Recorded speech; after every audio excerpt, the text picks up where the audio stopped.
ketika sudah nikah, hubungan seks itu tujuannya ada dua. Satu untuk entertainment atau bahasa Indonesia rekreasi. Yang kedua pasti untuk reproduksi. Reproduksi dan rekreasi. Jangan sampai kena hoax itu. Jungkir balik sama nanas itu. Salah. Kalau sebelum nikah pas pacaran itu kan banyak yang kayak test drive dulu. Gimana sih pandangan kalian tentang sex before marriage gitu?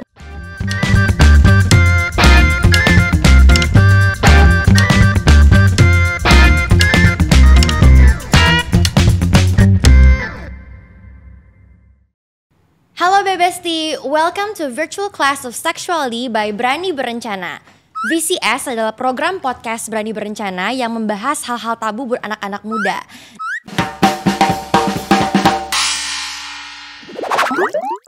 Nah, hari ini kita ditemanin sama selebtok yang super terkenal dan juga sangat muda ya, yang bisa ngobrol-ngobrol hal-hal yang seru bareng kita. Di sini ada Kak William dan Kak Reisa hari ini. Halo.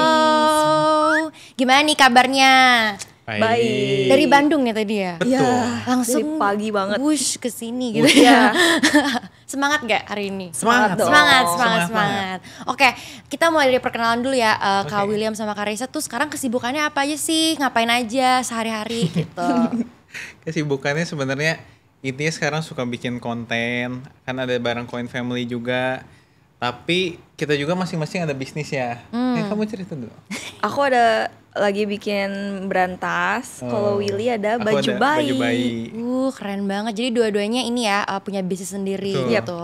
Oke, jadi awalnya gimana nih? Kita mungkin sedikit mengulik ya. Awalnya ketemu tuh gimana sih gitu kan? Terus udah berapa lama menjalin hubungan pacaran gitu? Sebenarnya kita itu kayak drama, tau gak? Oke. Dulu itu kayak kan ada kata-kata benci jadi cinta kan? Nah itu persis Ita. Korean. Korean drama, bisa jadi drama gitu ya? Bisa. Soalnya awalnya aku kan dari Angela, udahnya aku masuk ke SMAK 1, BPK Penabur. Kalau Caca tuh emang dari SMPK, di BPK ke BPK gitu. Jadi dia pas SMA tuh udah banyak temen kan. Nah aku dengan lantangnya tuh dulu ngomong Caca tuh jelek. Ya ampun, nanti gini loh. Kan dulu namanya juga kan. Tapi dulu dia jelek juga. Kok itu aku lebih percaya gak bercanda. Lanjut. Nah itu pokoknya aku ngomong Caca jelek, terus ketahuan sama Teman-teman. satu angkatan ya. Ya. Semuanya tahu, nyampe lah di kuping Caca. Wah, Nah, terus. Udah itu tiap kali aku lagi makan di kantin nih, ada yang teriak. Dia kan kayak udah punya geng-gengnya gitu kan. Dia teriak, ada yang bilang gue jelek. Lagi makan anak-anak baru kan. Langsung dites. Dia teriak dari sana, ada yang bilang gue jelek. Mau aku praktekin lagi nggak kayak Oh, gitu? iya, coba. Jadi ini yang bilang gue jelek. Parah banget ya, parah banget. Terus. Udah itu jadi udah kita kayak musuhan, tapi nggak berantem gitu, kayak ya udah diem-dieman gitu kan. Soalnya memang tadinya kita nggak kenal. Emang gak kenal, tapi aku ngomong dia jelek ya. Jangan diikutin ya guys. Udahnya pas kelas 3 SMA, pas kita satu kelas. Udahnya kayak mulai ngobrol, nyambung. Duduk bareng. Gara-gara ada masalah dan lain-lain. Kita akhirnya duduk bareng. Udahnya jadi teman main sama Jadi yang lain. Jadi bestie. Udahnya dia putus, aku putus. Jadi bestie, jadi deh. Bisa jadi coba.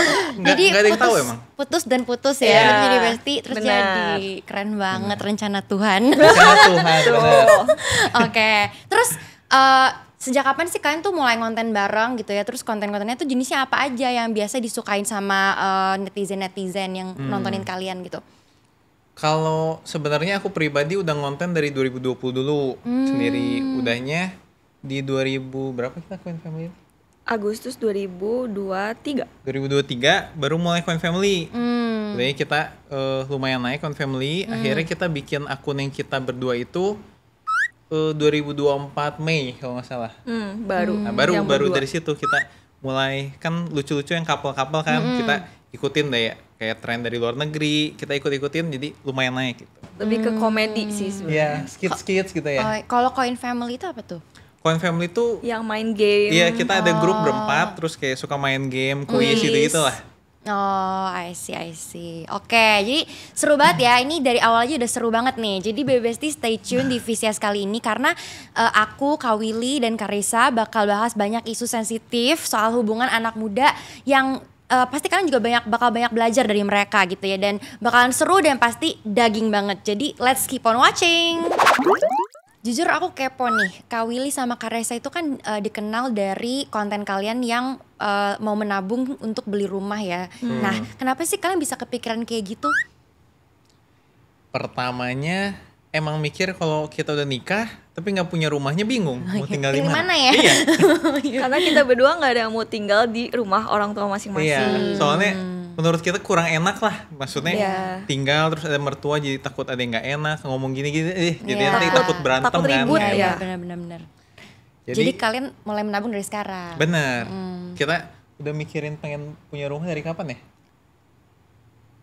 Pokoknya kita menerapkan sebelum nikah tuh udah harus punya rumah kan. Bener. Cuman untuk mempersiapkan beneran rumahnya itu baru-baru ini sebenarnya. Iya. Kayak berapa bulan yang lalu ya? Iya. Tapi kita kayak udah mikir mau cari tanah, terus nyari kayak kita mau kontrakan dulu mungkin atau apa. Udah dari kapan itu 2 tahun lah mungkin ada. Kayak lihat-lihat kalau di Bandung tuh ada Setiabudi Regensi, Budi Indah, nyari-nyari per tanah per meter berapa juta gitu-gitu udah lama lah. Keren banget ya, padahal masih muda. Kalian udah financial planning gitu kan. Berarti kita pengen semuanya tuh terplan dengan baik gitu loh. Jadi beres nikah tuh udah tenang, udah bisa tinggal di rumah itu, rumahnya yang kayak gimana kita udah tahu, terus semuanya pokoknya terplan. Ya, dan kita juga emang dari dulu rencana nikah umur 25 gitu. Jadi kalau misalnya masih nggak tahu nikah kapan kan mungkin masih santai ya. Tapi kalau nikah umur 25 mikir bikin rumah aja 1 tahun 1,5 tahun minimal kan kayak mundur, aduh jadi harus cepet-cepet deh. Jadi kalian kayak udah punya tujuan dan visi misi dan kalian menjalankan plan itu. Bener. Gitu ya. Oke. Nah, tapi apa sih yang membuat kalian pribadi masing-masing tuh yakin bahwa hubungan ini tuh bisa ke jenjang yang lebih serius nih waktu kalian pertama kali ketemu ya dan menjalaninya? Apa yang membuat kalian tuh yakin, oh ya Reza is the one, Willy is the one gitu? Kamu dulu deh. Kalau aku itu dari kecil udah dikasih tahu sama papi mami bahwa pacaran itu artinya persiapan untuk menikah. Jadi bukan yang pacaran cuma main-main doang gitu kan. Exactly, iya. Cuman kan ya namanya anak muda ya. Kalau misalnya pacarannya SMP, SMA kan pasti kayak aduh ada percikan-percikan suka gitu kan gak bisa ditahan kan. Cuman kalau waktu aku sama Willy itu kan aku udah lulus SMA ya, berarti pas sambil kuliah kan. Berarti itu udah kayak ini pacarannya udah beneran persiapan untuk married. Jadi kalau misalnya nggak yakin sama orang itu ya jangan pacaran gitu. Iya. Jadi begitu aku sama Willy aku udah tahu, udah bisa melihat ke depan kayak oh ini gue bakal pacarannya serius nih, bakal siap-siap buat married. Jadi udah pikirannya langsung ke depan, langsung planningnya gimana, maunya kayak gimana, langsung diobrolin sih. Tapi kan kayak awal kan masih mungkin atau putus kalau lagi berantem kan mikir putus gitu. Kapan kamu kayak wah William he is the one. Ini jadi dia nge-interview. Gak apa-apa, biar dynamic. Iya. Enggak sih, tapi maksudnya aku tahu kamu tuh dari bestian dulu kan. Aku sama dia udah bestian dulu, jadi aku udah tahu sisi jelek dan sisi buruknya tuh udah tahu. Karena pas bestian mah kan gak ada jaim-jaimnya sama sekali kan kita temenan. Jadi pas udah pacaran tuh aku memang udah tahu dia sifatnya gimana. Kayak ya udah tahu aja gitu. He's the one. Iya. Kalau Willy gimana Willy? Kalau aku ya, sebenarnya kalau menurut aku dari kita berantem sih. Tiap kali kita berantem besar, pasti gimana pun pacaran tuh ada kepikiran, udah mau udahan gitu atau mau putus atau gimana kan. Kita berantem besar itu apalagi pas tahun kedua ya, tahun ketiga itu banyak banget kan. Udah ya pas ada satu kali berantem besar itu udah kayak drama juga sebenarnya. Jadi ceritanya aku lupa sebenarnya karena apanya lupa. Sama drama Korea. Caca yang suka nih. Jadi aku lupa karena apa, tapi udah aku pulang. Kan udah nganter Caca, biasanya main di rumah Caca kan. Nggak, ini pulang. Udah pulang, udah lagi nyetir, tiba-tiba masuk notif Caca. Udah putus aja gitu ya. Buset. Bener sih atau aku kayaknya udah ya mirip-mirip. Ya pokoknya gitu lah ya. Iya. Udahnya aku langsung di depan ada puter balik, balik lagi. Udah datang, kita nangis-nangisan. You are my soulmate gitu-gitu. Oh my god. Tapi dari situ aku kayak jauh lebih yakin. Dan setelah itu pun tiap kali kita berantem kayak distance feel-nya kan. Tapi kalau kita udah ketemu tuh feels like home gitu kayak. Wah gitu, beda lah feelsnya jadi. Ya udah tau lah dari situ. Oke, mantap banget. Nah, selama kalian pacaran apa sih yang kalian pelajari yang membuat hubungan kalian lebih kuat sebelum menikah gitu? Mungkin tadi ya dari berantem dan sebagainya along the journey. Sebenarnya yang paling penting menurut aku komunikasi tiap kali berantem. Jadi tiap kali berantem kita ngerasanya lebih distance. Udah kita komunikasiin our feeling masing-masing lebih distance atau semakin dekat semakin klop gitu. Kalau misalnya kita komunikasi makin dekat, makin lama makin dekat, itu menurut aku oke banget apalagi buat ke pernikahan nanti. Iya, benar. Kamu gimana? Dan itu aku setuju juga.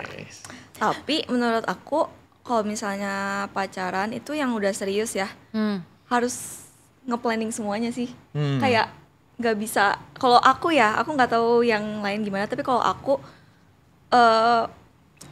nggak bisa pacarannya tuh tipe yang mengalir aja.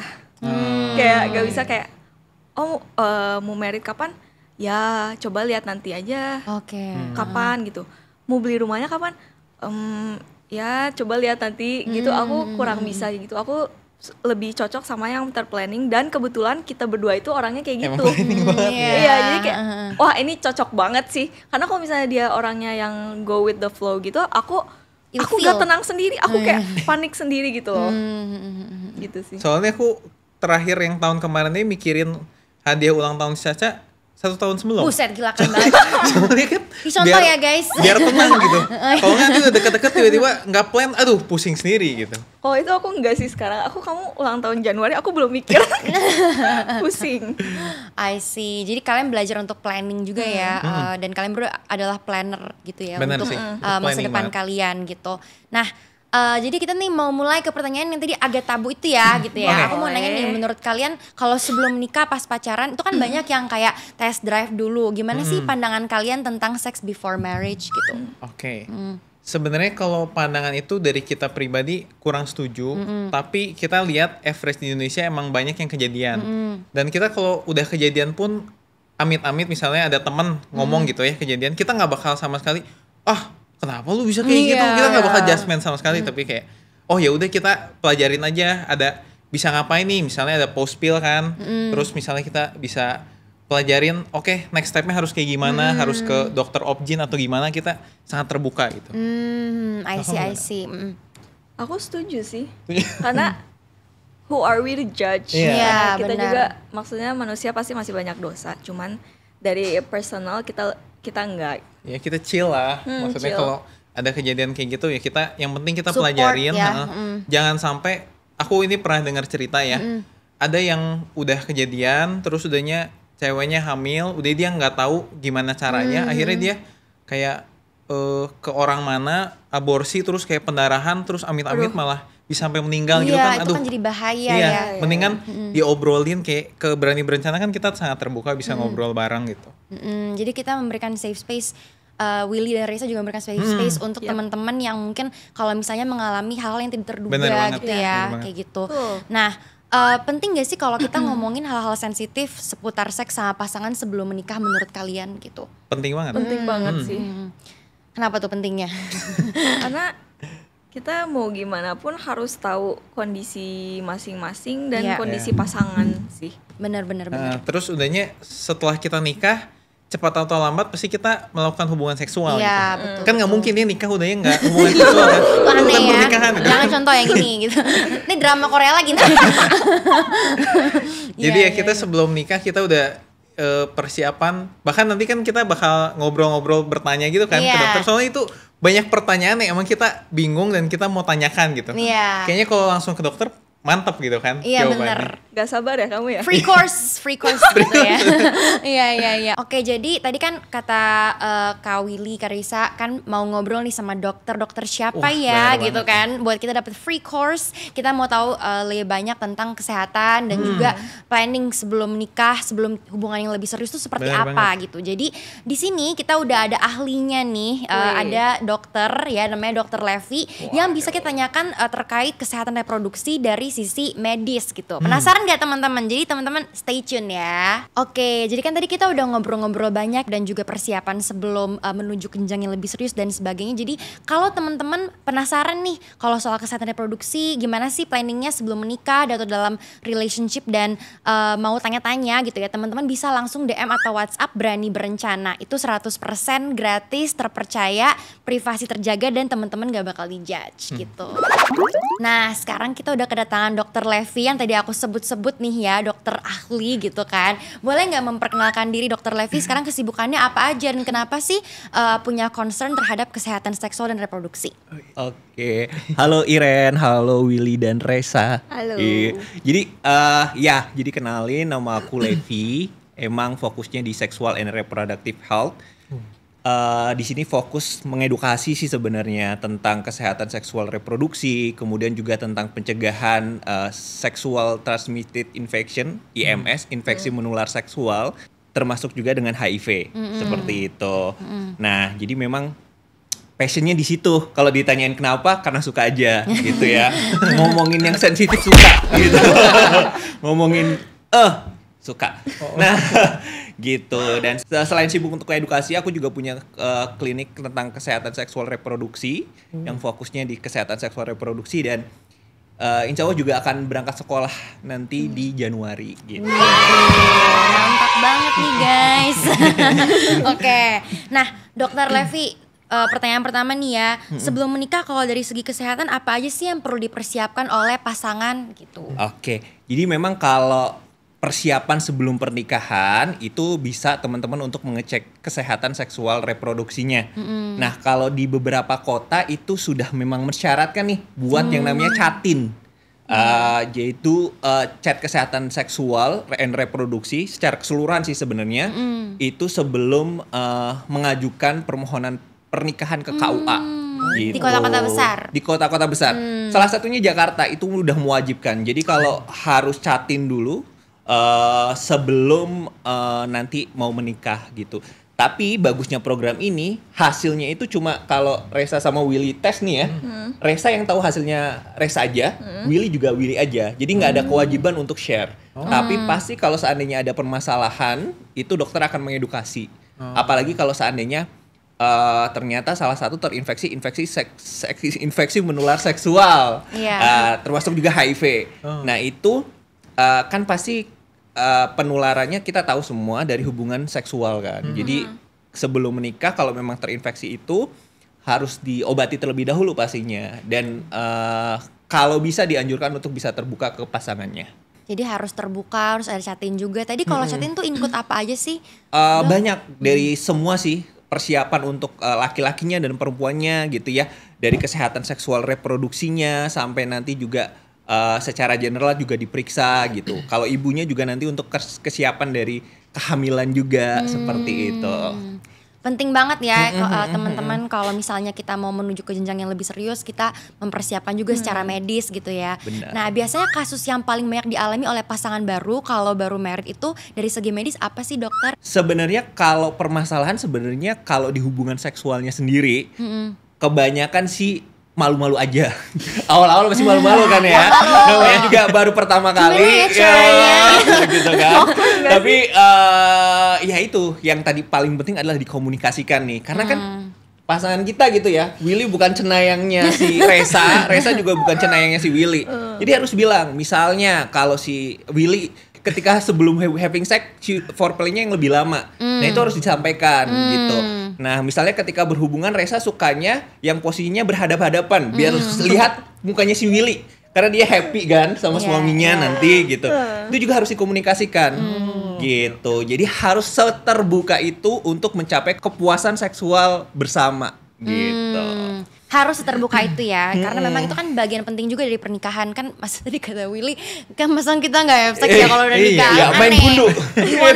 Kita mau punya anak gitu kan. Jadi kita harus mengkomunikasikan kalau misalnya kita juga lagi berhubungan secara seksual gitu. Nah banget. Tadi Dr. Levi ada nggak sih hubungan atau asosiasi dari test drive terhadap kehidupan sebelum dan sudah pernikahan gitu? Kalau dari sisi riset atau mungkin ada riset-riset yang bisa dikasih tahu gitu ya? Iya, seru nih kalau seandainya ngomongin soal test drive. Jadi kalau based dari research nih, emang ada beberapa penelitian yang meneliti tentang hal ini gitu ya, tentang sex before marriage, tentang test drive gitu ya.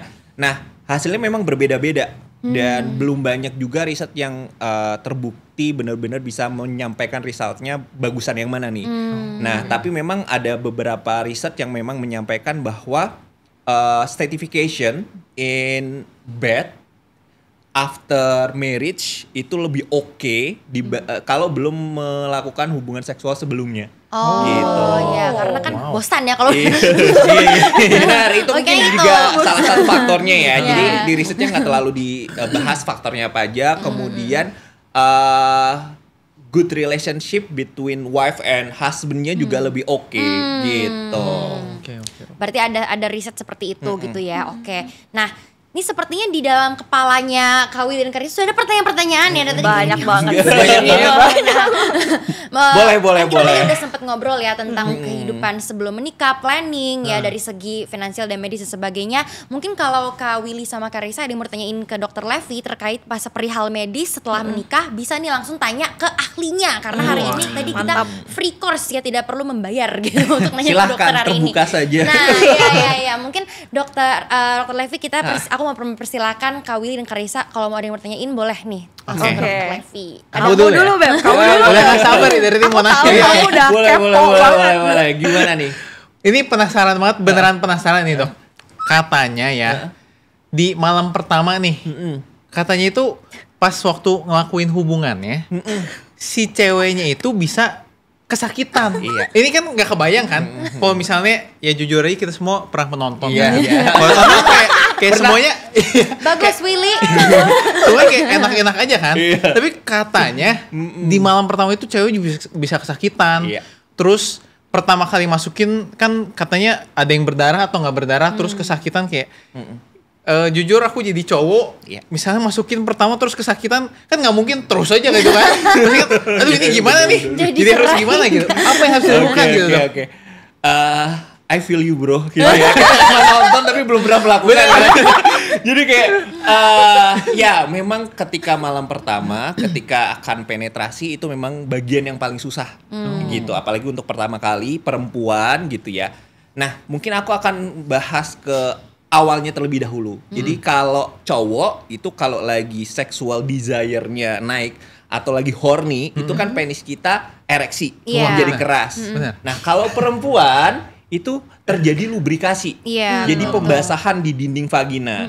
Makanya kayak dinding vagina itu menyiapkan untuk terjadinya penetrasi penis masuk ke dalam vaginanya. Nah, itu poin pertama yang harus Willy pahami sebagai laki-laki. Jadi harus bikin sexual desire-nya dari Resanya naik dulu. Caranya gimana? Foreplay. Yes, exactly. Jangan juga katanya. Caranya seperti itu. Jadi kalau Resa sukanya foreplaynya apa nih? Ciuman sambil pelukan, kadel gitu ya. Hal-hal yang bikin pasangan kita itu suka. Misalnya dicium di leher, dicium di pipi, atau dicium mana yang suka itu disampaikan. Supaya bisa lubrikasinya makin banyak ketika penetrasi, jadi lebih gampang, lebih enak. Nah, terus yang kedua tetap ya, harus gentle, nggak boleh dipaksain. Kalau sakit jangan dipaksain, pelan gitu ya. Ke beberapa pasangan yang sempat konsultasi ke aku, nggak sekali berhasil Willy. Jadi bisa proses pertama, malam pertama ya, biasanya kita sebut itu mau penetrasi gagal karena terlalu sakit. Nggak apa-apa, it's okay. Bukan berarti ceweknya gagal atau cowoknya gagal. Itu karena butuh adaptasi aja. Butuh waktu, bener. To establish trust ya. Iya, kalau kita belajar berenang, emang sekali nyemplung air langsung bisa berenang, enggak juga kan? Gitu. Jadi harus pelan-pelan. Kalau gagal di percobaan pertama, kedua, ketiga, keempat bisa lah ya. Gitu dicoba dulu. Oh jadi nggak sekali? Nggak harus sekali bisa masuk gitu. Kalau seandainya pertama kali nggak bisa masuk pun nggak masalah. Gitu. Nanti dicoba lagi. Kan udah sah. Mau berkali-kali juga boleh kan? Gitu kan. Oke. Nah, tips lain yang ketiga adalah tadi kan kalau wanita itu akan lubrikasi secara alami. Nah, awal-awal itu juga bisa dengan bantuan lubrikan. Nah, lubrikannya itu kalau saya sarankan yang water base. Water base karena kenapa? Karena dengan water base ini akan tetap menjaga kesehatan dari organ kewanitaan dari wanita, nggak mengganggu, nggak menyebabkan terjadi keputihan, terus itu juga nggak lengket seperti oil base gitu. Jadi water base lubrikan itu lebih bagus gitu. Mantap Dokter Levi. Sangat edukatif. Oke, ada lagi yang mau ditanyakan gitu kan? Aku mau nanya sih. Kalau kehidupan seksual setelah married, itu kan ada masanya kayak honeymoon gitu. Katanya kalau masa honeymoon tuh namanya juga honeymoon bulan madu kan. Jadi dalam 1 bulan itu kayak sering banget atau gimana. Nah, aku mau nanya, tapi realitanya kalau udah married tuh sesering apa gitu? Kayak gimana kondisinya gitu? Oke, ini banyak nih yang ditanyain nanti gimana ya kalau udah nikah gitu. Kalau baru aja nikah bisa sehari 3 kali. Ada istirahat, ada ngobrol-ngobrol lagi. Apalagi kalau lagi honeymoon ya. Nabung rumah dulu. Jadi kan udah jadi rumahnya. Oh iya. Nggak usah pusing. Itu sih tadi juga yang perlu disampaikan adalah frekuensinya. Harus, jadi mungkin balik ke dasar lagi. Ketika sudah nikah, hubungan seks itu tujuannya ada 2. Satu untuk entertainment atau bahasa Indonesia rekreasi. Yang kedua pasti untuk reproduksi. Reproduksi dan rekreasi. Nah, kalau reproduksi jelas ya, supaya sperma ketemu sama ovum jadilah si wanita jadinya hamil gitu kan. Nah, kalau rekreasi adalah untuk mencapai kenikmatan bersama. Jadi nggak boleh cuma Willy doang yang egois, enak, restanya nggak enak kayak ya. Jadi harus dua-duanya sama-sama enak. Nah, gitu. Jadi harus ketemu tengahnya. Misalnya ya, gampangnya si cewek itu lebih suka doggy style ketika having sex. Nah, si cowok sukanya woman on top. Nah, gimana cara ketemu tengahnya? Ya harus dua-duanya dilakuin. Ganti-gantian ya, ganti-gantian. Jangan egois. Jangan egois, jangan mau enaknya sendiri gitu 5 menit gitu. Betul. Nah, aduh, ini 5 menit kelamaan ya, Dok. Rata-rata having sex itu laki-laki sebelum ejakulasi itu 5-6 menit, Willy. Lama juga. 5-5 menit penetrasi. Proses penetrasi itu biasanya sebelum laki-laki ejakulasi itu antara 5-6 menit. Gitu. Itu rata-rata di dunia. Jadi kalau sudah bisa bertahan 6 menit berarti udah oke lah, SNI ya. SNI. Gitu. Kalau kurang ya itu yang masalah. Gitu. Tadi balik lagi ya, frekuensi tentang hubungan seksual kalau udah married itu biasanya awal-awal akan menggebu-gebu, sering banget gitu kan, karena namanya juga baru pertama kali menikah. Dianjurkan kalau dari kesehatan seksual dan relationship-nya supaya oke itu minimal 2-3 kali seminggu. Gitu, 2-3 kali seminggu. Tapi it depends ya. Di couple-nya itu. Kalau dia mau lebih enjoy lebih dari itu, ya oke, gitu. Nah, memang kalau semakin lama biasanya semakin berkurang frekuensinya. Nah, sebelum menikah, mungkin yang perlu dipahami bahwa kita tuh bosan biasanya karena cenderung monoton ya. Jadi novelty, kebaruan itu penting. Kalau biasanya di ranjang boleh main di dapur. Kalau seandainya bosen di dapur boleh main di kamar mandi. Yang penting make it fun, gitu loh. Jadi pengen lagi gitu. Terus tadi setiap orang kan punya fantasinya masing-masing ya, apalagi cowok ya. Itu jangan malu sampaikan ke istrinya gitu. Kalau suka bermain peran, why not? Sama suami sendiri. Ada kok di Modern Family ya. Bener. Modern Family. Iya. Bener. Suka main dokter-dokteran, main polisi-polisi. Bener nonton, sama. Nonton di sana juga. Bener, jadi carilah hal-hal yang bisa memanaskan lagi ranjang dengan hal-hal yang baru supaya nanti kalau frekuensinya udah turun jadi bisa naik lagi. Berarti Dok, kalau misalnya kita kan honeymoon, kadang ada yang ke Swiss, ada yang ke Jepang, rugi ya? Soalnya di kamar terus, sehari 3 kali. Bener. Jadi mending yang deket-deket aja ya. Yang penting mainnya lama.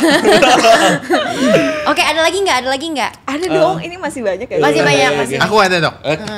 Jadi sebenarnya kita kan rencana menikah umur 25, tapi itu tuh kita siap menikah umur 25 bukan siap punya anak. Nah, aku nggak kebayang kayak mungkin udah sering baca ada pakai kondom, ada pakai pil atau gimana lah. Tapi sebenarnya yang paling oke dan paling bagus itu gimana biar udah nikah, having sex tapi nggak langsung punya anak gitu. Nah ini baru bro yang keren nih. Mantap. Karena mikirin juga ya tentang kontrasepsi. Jadi kadang kan perempuan yang harus mikirin semuanya. Nah ini benar banget. Mungkin jadi sekalian ini ya dok, tips pilih kondom juga ya. Benar banget. Jadi memang kalau seandainya keluarga berencana ya kayak Willy sama Reza yang mau menikah di umur 25 kan harus juga punya anak pada tahun-tahun setelah itu sedekat mungkin. Itu kan punya plannya masing-masing pasti Willy sama Reza juga. Nah ini penting banget buat milih kontrasepsinya sesuai dengan kebutuhan gitu. Kalau kita ngelihat biasanya newly wedding pasti one day pengen punya anak lah ya. Yeah. Jadi biasanya cari kontrasepsi yang memang jangka pendek. Jadi milih kontrasepsi itu kayak milih sepatu, guys, gitu. Jadi sepatunya yang harus cocok sama kaki kita. Nah, bukan kita maksain sepatu tapi nggak cocok sama kaki kita yang dipotong, nggak lucu kan? Aneh tuh. Nah, harus ganti sepatu. Nah, bener banget tadi Will udah bilang paling cocok sih sebenarnya buat newly wedding tuh ada 2, kondom sama post pill. Nah, kondom ini buat si cowoknya, si post pill ini adalah buat si ceweknya. Nah, bedanya adalah kalau kondom ini kan gimana cara mencegahnya ketika nanti si cowoknya itu ejakulasi, sperma itu kan ditampung di kondomnya. Jadi sperma nggak bisa ketemu sama ovum, jadi tidak terjadi kehamilan. Gitu. Itu sebenarnya paling oke itu kondom gitu ya. Nah, tapi kan ya pengen nggak pakai dok gitu. Pengen nyoba. Beda ya? Beda kan. Beberapa orang ada yang bilang beda, tapi ada beberapa orang yang rasanya beda kalau pakai kondom atau enggak gitu ya. Jadi kalau nggak mau pakai berarti bisa pakai post pill. Nah post pill itu bisa diminum setiap kali berhubungan seksual. Ketika setelah berhubungan seksual semakin cepat semakin baik gitu ya. Dan itu akan mencegah terjadinya kehamilan dengan berbagai cara. Jadi mencegah spermanya itu geraknya makin lambat untuk masuk ketemu sama si ovum telurnya, bikin dinding vagina itu makin cairannya kental, jadi susah untuk jalan dan mencegah terjadinya ovulasi. Jadi yang paling penting di sini belum terjadi kehamilan. Jadi yang dicegah itu telurnya supaya tidak matang dan siap dibuahi. Jadi kadang yang orang mikir post pill ini kayak obat buat menggugurkan, enggak ya. Post pill ini kalau seandainya sudah terjadi kehamilan pun tidak akan bisa merusak atau mengganggu dari kehamilan itu. Gitu. Kalau post pill tuh kan post berarti seudah ya. Jadi kalau anak muda udah pas lagi nafsu-nafsunya baru sadar gitu kan. Baru bisa makan post pill itu tetap nggak bakal jadi pembuahan atau gimana? Ya jadi semakin cepat nih Willy semakin oke. Jadi kalau semakin apalagi lagi terbuai dengan hasrat seksual yang lagi menggebu-gebu, terus aduh nggak ada kondom, ya udah langsung aja baru keluar baru sadar gitu ya. Secepat mungkin kalau bisa, tapi bisa diminum sampai 72 jam setelah berhubungan badan. Gitu. Jadi kalau hari ini masih bisa 3 hari ke depan. Tapi semakin lama itu efektivitasnya semakin berkurang ya. Jadi kalau tadi setelah sadar langsunglah ambil post pill. Gitu. Tapi kalau buat kayak post pill itu aku sebagai orang awam ya, kalau yang diminum gitu tuh ada kayak negatif side effect-nya nggak ke wanitanya gitu? Nah sebenarnya karena ini minumnya cuma sekali ya, after having sex gitu ya, dan maksimal juga ada batasnya sebulan itu cuma 6 kali, jadi aman. Gitu. Karena emang nggak minum rutin aja gitu ya. Tapi kalau memang seandainya tadi ya ini bisa digunakan bareng Billy, bisa tetap pakai kondom bareng post pill tuh nggak masalah gitu. Misalnya Willy tetap pakai kondom tapi pada saat sewaktu-waktu gitu nggak pengen pakai kondom bisa pakai post pill. Gitu. Oke, ini edukasi medis yang sangat baik. Tapi aku serius ya. Ada lagi nggak mungkin pertanyaan-pertanyaan terakhir gitu mungkin? Ya. Aku ada ya. Ini kepo. Karena kalau misalnya lihat di minimarket atau di supermarket gitu, deretan kondom itu kan ada yang strawberry atau apa gitu. Nah, aku tuh kepo. Itu tuh maksudnya apa? Kayak untuk pas oral sex itu jadi ada rasa stroberinya kah atau jadi gimana? Itu tuh apa gitu? Bener-bener. Jadi penasaran dan pengen. Karena anak kecil juga mau dibeli loh. Iya, strawberry apa ya gitu ya. Gitu. Jadi memang sekarang tuh kondom tuh variannya banyak banget nih. Supaya tadi kan banyak nih cowok-cowok nggak mau pakai karet nggak enak gitu kan. Orang-orang seringnya gitu nih, cowok-cowok mau menangnya sendiri, nggak usah pakai dong yang nanti hamil dong gitu kan. Nah makanya nih banyak sekarang varian kondom untuk bisa membuat sex pleasure itu naik. Contohnya yang bau-bauan aja. Jadi kalau ngelihat itu ada yang durian, anggur, bubble gum. Nah itu beberapa itu hanya harumnya.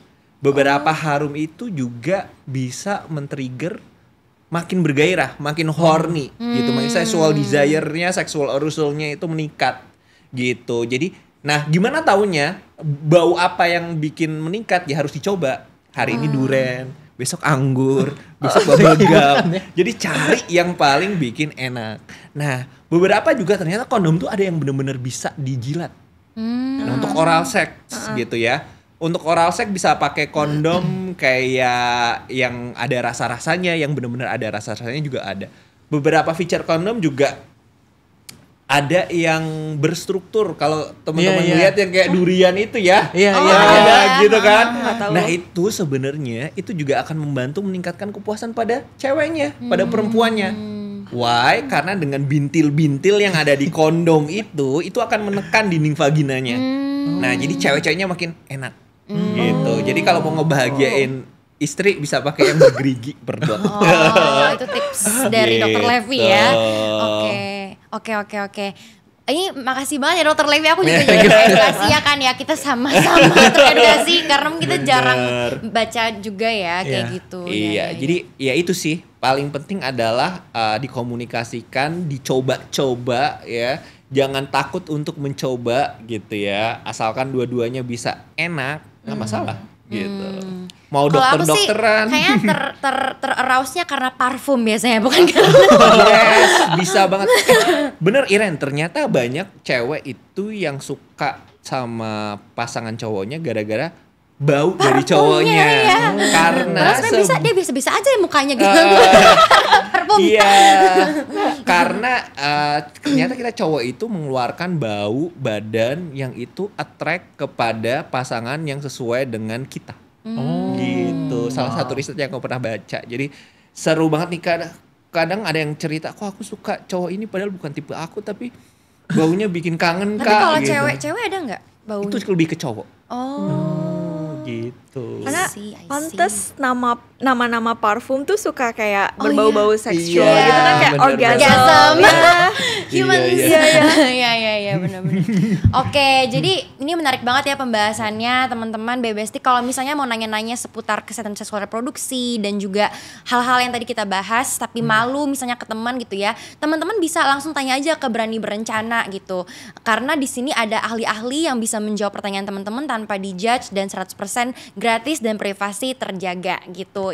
Insightful banget ya tadi our sharing session. Jadi makasih banget buat Dr. Levi dan Kak Willy dan Kak Reza yang tadi udah banyak nanya dan explore juga gitu. Nah, jadi sebelum kita mengakhiri semuanya gitu ya kan, kita masih seru banget ya. Aku mau ngajak Kak Willy sama Kak Reza main game sama Dr. Levi. Asik-asik ya. Kita main poin kali ya. Coba nih, Willy atau Reza gitu kan. Nah, kepo kan sama gamenya teman-teman, jadi stay tune ya.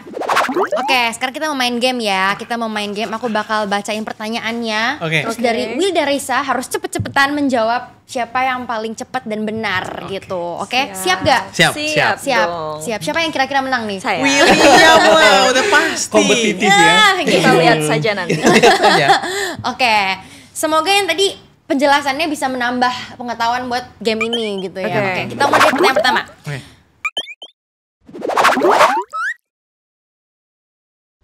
Satu, 2, 3. Willy.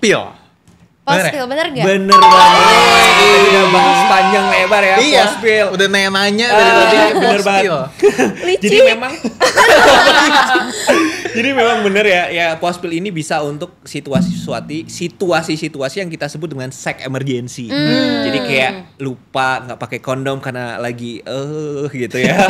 Atau karena lupa cabut ketika lagi keenakan, atau karena memang lupa kontrasepsi yang lain juga bisa gitu ya gitu. Jadi bisa digunakan post pill ini untuk waktu-waktu sex emergency. Oke. post pill pas sex emergency. Oke. Iya. Next question. Ini harusnya gampang nih. 1, 2, 3. Udah deh, Reisa. Iya. 72 jam? Yo. Bener banget. Maksimal 72 jam, tapi semakin cepat semakin Makin bagus baik. gitu. Oke. Jadi memang karena ini mencegah supaya si bapaknya, si spermanya bapak ini masuk gitu ya, harus segera ditahan pakai post pill tadi. Semakin cepat ditahannya semakin oke dong. Iya. Masih jauh ditahan oke, daripada sudah dekat ditahan, nah bisa kebobolan. Oke, dengar ya kata Dr. Levi ya guys ya.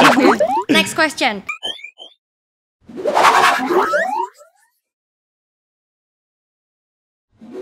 1, 2, 3. Willy. Kondom. Bener banget. Gitu. Jadi Gak tahu. Cuman kalah cepet. kondom itu fungsinya ada 3 sebenarnya. 1 untuk mencegah kehamilan yang tidak direncanakan. 2 mencegah IMS, infeksi menular seksual, termasuk HIV. Satu-satunya nih, nggak ada ya obat-obatan atau apa-apa yang bisa mencegah STI selain penggunaan kondom. Nah, Tuh, jadi guys. hoak kalau minum antibiotik dulu ya nanti nggak kena HIV atau IMS lain Hoax. nggak bisa. Harus cuma pakai kondom doang. Yang terakhir bisa menaikkan fungsinya kondom. Yang terakhir bisa meningkatkan sex pleasure dengan tadi variannya rasa, bau, bentukan gitu. Ada juga kondom yang tipis banget Willy. Jadi kamu kalau udah nikah jangan takut nggak enak ganjel. Ada yang sangat tipis Sangat tipis. gitu. Jadi Pernah lihat 0,03 gitu. iya Bang? benar banget. Jadi emang setipis itu. Gila, setipis itu Dan ya. itu emang jadi kayak skin to skin sih. Skin to skin. Tapi nggak bakal robek gitu ya? Enggak. Karena sebenarnya kondom ini sebelum dijual harus melalui tes yang banyak banget. Kalau kamu mau nyoba, teman-teman, kondom tuh bisa masuk sampai segini. Buset, keren banget. Dan nggak sobek. Gitu. Kalau mau coba praktek ya di rumah untuk mengacak kondom kuat nggak sih? Gitu. Berarti sangat reliable. Baru mau bilang soalnya saya kan. Oh my God. Nggak cukup ya? Cukup. Cukup berarti ya segini juga cukup ya? Kayaknya nggak sampai segini juga ya. Nggak tambah. Jangan. Oke. Please. Oke. Ayo, ini kayaknya susah nih. Nomor 4 ya.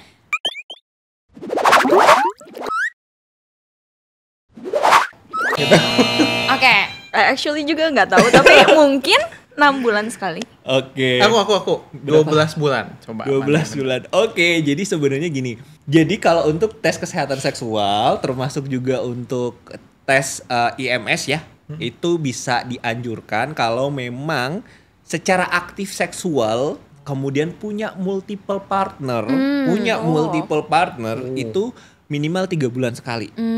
Ya. Tapi kalau memang seandainya itu memang faithful gitu ya, cuma monogami itu bisa antara 6 sampai 12 bulan. Wih, Reisa bener tuh. 12 bulan juga bener. Iya 12 bulan.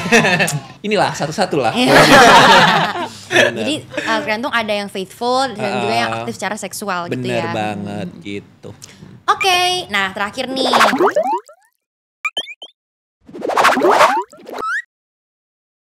Kita boleh dua-duanya aja deh yang jawab, nggak apa-apa.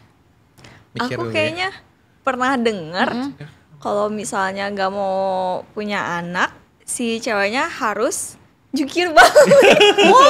Serius? Pas waktu Aku seks pernah gitu dengar ya? di mana ya? Aku juga lupa. Pokoknya kayak badannya harus ngebalik gitu lah. Itu ketika penetrasi atau ketika setelah hubungan Dokternya aja sudah bingung. Gimana? Kayaknya lagi penetrasi, cuman kayak bingung juga ya Agak kalau susah ya. ceweknya agak jukir susah balik. ya. Posisi apa itu? Siapa ini baru ya? Row belakang. Salah ya, itu hoax ya. Jadi nggak bisa karena tahu nggak sih sebenarnya sebelum ejakulasi pun cowok tuh sebenarnya kadang ada beberapa cowok yang precum tuh adalah cairan bening sebelum kita ejakulasi. Cowok itu keluar dulu kan, bening-bening dulu. Nah itu sebenarnya juga sudah mengandung sperma.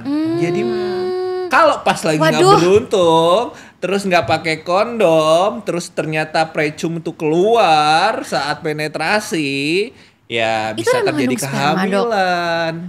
Ini new knowledge Ya, sih jujur. benar. Mengandung sperma. Ada, walaupun jumlahnya sangat sedikit. Aku bilang bisa menyebabkan kehamilan. Itu chance-nya sekitar 3-5% precu mengandung sperma dan bisa menyebabkan kehamilan. Tapi ya itu makanya paling aman adalah pakai kondom dan post-pill. Gitu. Kalau dari Willy ada nggak? Ada. Baru inget. Suka nonton biasa luar negeri kan yang lebih terbuka gitu kan. Katanya kalau misalnya makan nanas gitu kalau salah. Iya ya. Katanya makan nanas bisa nggak jadi anaknya gitu, benar nggak? Oke. Sebenarnya nggak ada penelitian, itu juga hoax ya berarti juga. Jadi belum ada penelitian nih makan nanas itu bisa menyebabkan tidak terjadinya kehamilan atau untuk mencegah kehamilan. Jadi itu hoax gitu. Nah, jadi tadi ya, jadi nanas itu bisa mengubah cairan mani jadi berasa sedikit manis gitu. Karena kalau kita tahu konsepnya cairan mani dan sperma itu seperti kolak teman-teman. Jadi kalau yang diejakulasikan itu kan kayak bentukannya cairan. Nah, jadi cairan mani itu isinya juga sperma. Sperma tuh kayak bayangannya kayak pisangnya itu di dalam cairan mani yang mengambang-ngambang. Gitu sih. Kadang jadi orang-orang mikirnya kayak sperma itu seperti apa gitu. Kalau ngebayangin kayak kolak aja. Nah, makanya kalau orang HIV gitu ya, positif, itu sebenarnya juga bisa masih punya anak yang negatif. Karena HIV itu nggak ada di spermanya. Tapi adanya di cairan maninya. Gitu. Virus HIV-nya itu ada di cairan maninya. Jadi kalau seandainya orang HIV AIDS positif pun masih bisa punya anak negatif. Dengan pastinya program kehamilan dengan dokter ya. Wow, insightful ya. Sangat very insightful.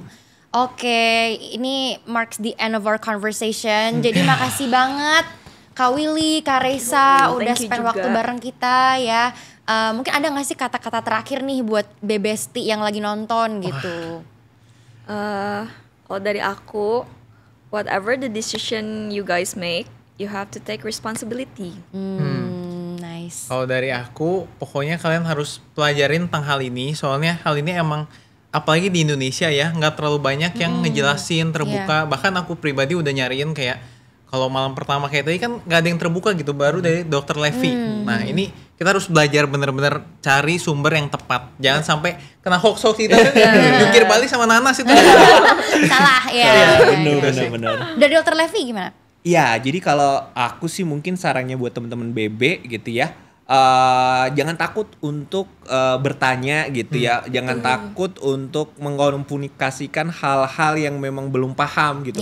Karena apalagi soal IMS ya, IMS ini banyak orang yang kena gara-gara nggak tahu gitu. Jadi penting banget untuk edukasi tentang IMS, infeksi menular seksual termasuk HIV, juga tentang kesehatan reproduksi. Bisa langsung tanya ke BB ya, Iren ya? Betul banget. Iya, thank you ya buat pesan-pesan terakhirnya. Jadi iya, Bu Besti kalau misalnya bingung ya, malu mau bertanya tentang kesehatan seksual dan reproduksi, boleh banget langsung DM dan WhatsApp Berani Berencana gitu ya. Dan itu pasti 100% gratis, privasi terjaga dan kamu gak bakal dijudge, dan itu jawabannya langsung dari expertnya gitu. Dan jangan lupa ya Bebesti untuk like, comment, dan subscribe juga YouTube Berani Berencana, dan stay tune untuk episode Virtual Class of Sexuality yang berikutnya.